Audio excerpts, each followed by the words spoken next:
Good morning, you're watching World News and I'm your host, Klaudia Czerwińska.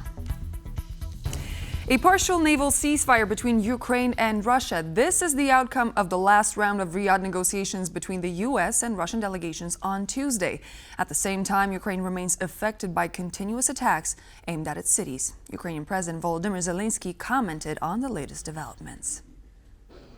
The Ukrainian government has reacted with dismay to the news that the United States has offered Russia sanctions relief in exchange for a ceasefire in the Black Sea region. Now, Kyiv will argue that this is effectively the status quo in the Black Sea, that the Ukrainians have had the freedom to navigate their ships because of the campaign waged by the Ukrainians against the Russian Black Sea fleet, which was effectively pushed out of occupied Crimea by this naval drone campaign.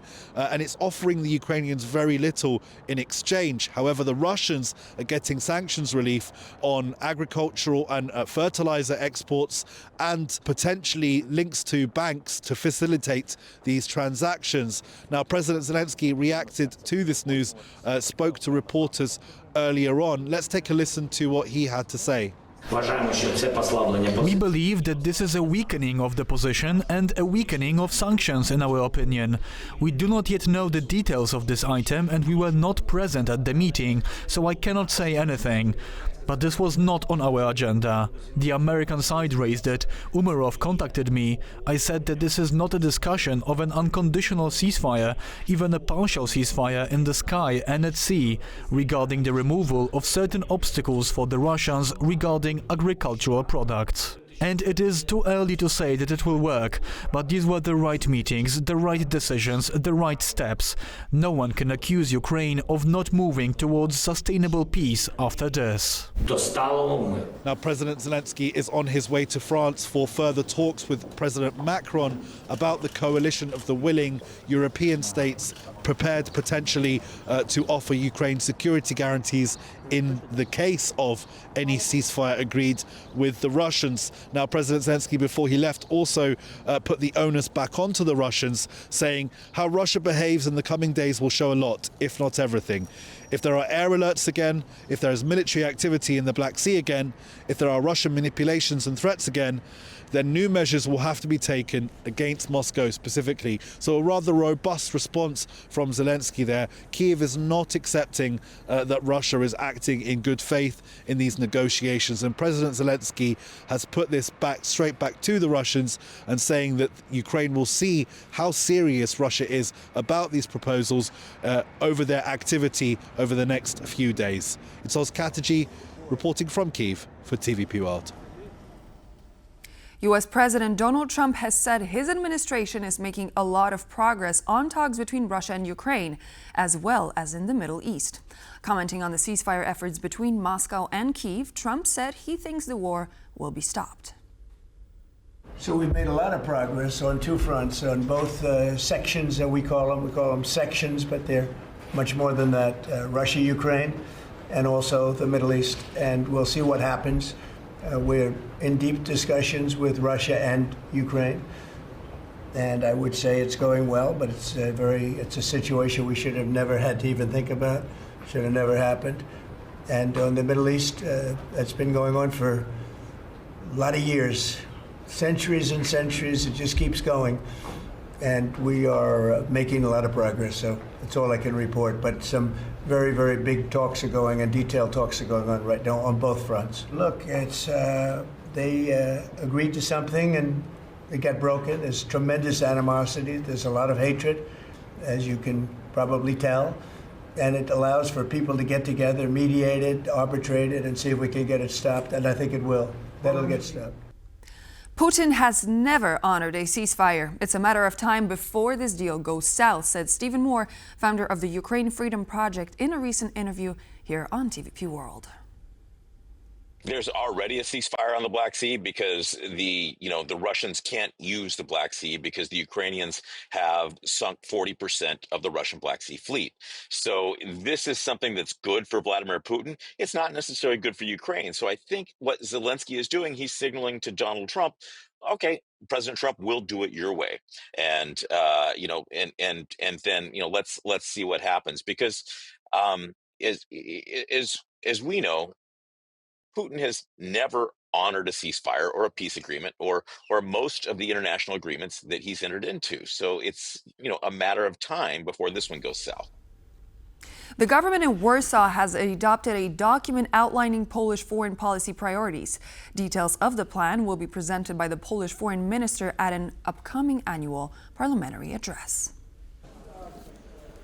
Polish Prime Minister Donald Tusk has emphasized the importance of diplomacy in a dynamically changing international environment and said that the foreign minister's address will touch upon the ongoing war between Russia and Ukraine and the recent shifts in transatlantic alliances.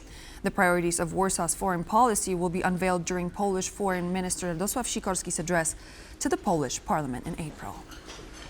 A lot has changed on the geopolitical map.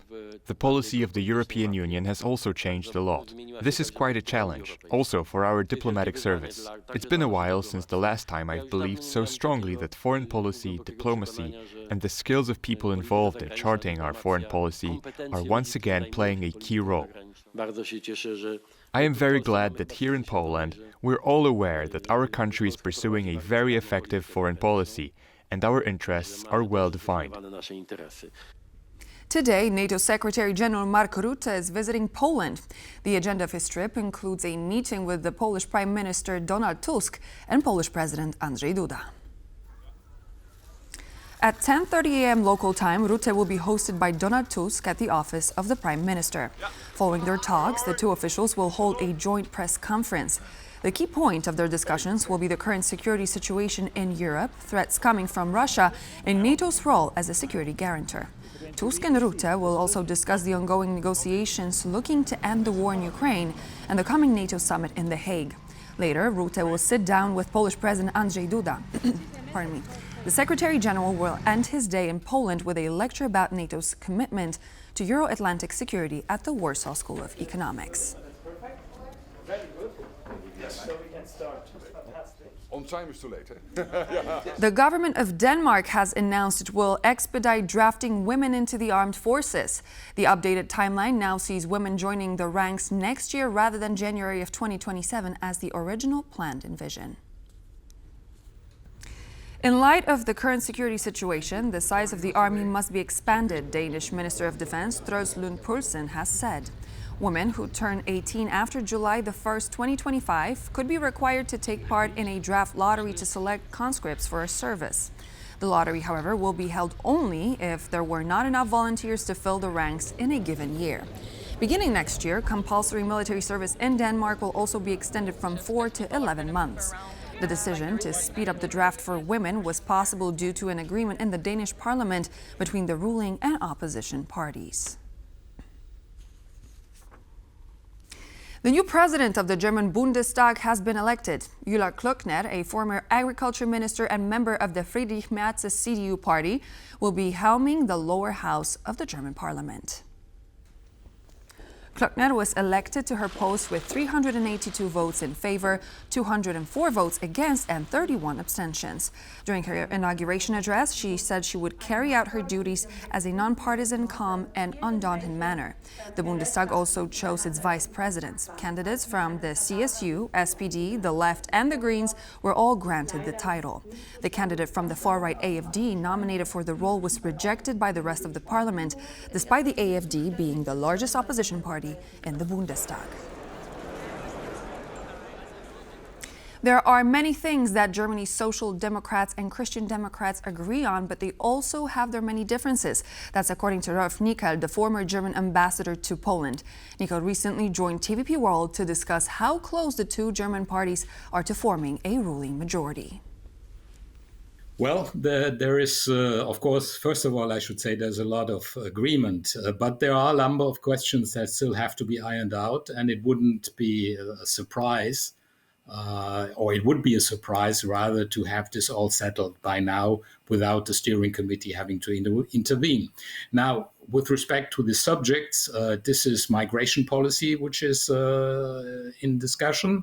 It's also the question of how much taxes are necessary or whether we can reduce taxes, and a number of other things like social pensions towards several people in Germany. So, but we have to keep in mind that the probable new coalition has already decided on a very far-reaching program to increase the funding, and so it will be possible that the new government will be able to work with a lot more money, because that was one of the problems of the previous government, who didn't have enough money to do whatever they wanted to do.